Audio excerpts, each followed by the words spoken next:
Hi hello నమస్తే welcome to okay TV entertainment. నేను మీ భవాని. 2019లో కన్నడ చిత్రం ద్వారా సినిమా ఇండస్ట్రీకి పరిచయమైంది అందాల తార ప్రియాంక మోహన్. ఆ తర్వాత నాని హీరోగా తెరకెక్కిన నాని గ్యాంగ్ లీడర్ చిత్రం ద్వారా తెలుగు ప్రేక్షకులకు పరిచయమైంది బ్యూటీ. తొలి చిత్రంతో తనదైన అందం అభినయంతో మెస్మరైజ్ చేసింది.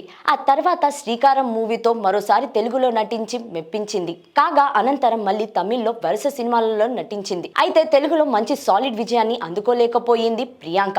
కాగా తాజాగా నానితో మరోసారి జత కట్టింది ప్రియాంక. సరిపోదా శనివారం సినిమాతో ప్రేక్షకులను పలకరించేందుకు సిద్ధమవుతుంది. భారీ అంచనాల నడుమ ఈ సినిమా ఆగస్టు 29వ తేదీ విడుదలకు సిద్ధమవుతుంది. ఈ నేపథ్యంలో సినిమా ప్రమోషన్స్ లో భాగంగా ఇంటర్వ్యూలలో పాల్గొన్న ప్రియాంక పలు ఆసక్తికర విషయాలను పంచుకుంది.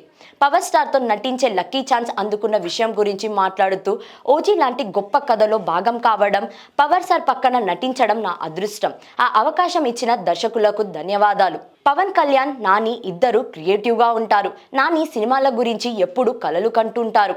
పవన్ ఎప్పుడు ప్రజల గురించి ఆలోచిస్తుంటారు అని చెప్పుకొచ్చింది. ఇలా ఉంటే పవన్ హీరోగా సుజిత్ దర్శకత్వంలో ఓజీ సినిమా తెరకెక్కబోతున్న విషయం తెలిసిందే. ప్రస్తుతం షూటింగ్ స్టేజ్ లో ఉన్న ఈ సినిమాను అత్యంత ప్రతిష్టాత్మకంగా భారీ బడ్జెట్ లో తెరకెక్కిస్తున్నారు. కాగా ఈ సినిమా స్టోరీ ముంబై నేపథ్యంలో సాగే గ్యాంగ్స్టర్ కథనంలో తెరకెక్కుతుంది. అత్యంత ప్రతిష్టాత్మకంగా తెరకెక్కుతున్న ఈ సినిమాపై భారీ అంచనాలు ఉన్నాయి.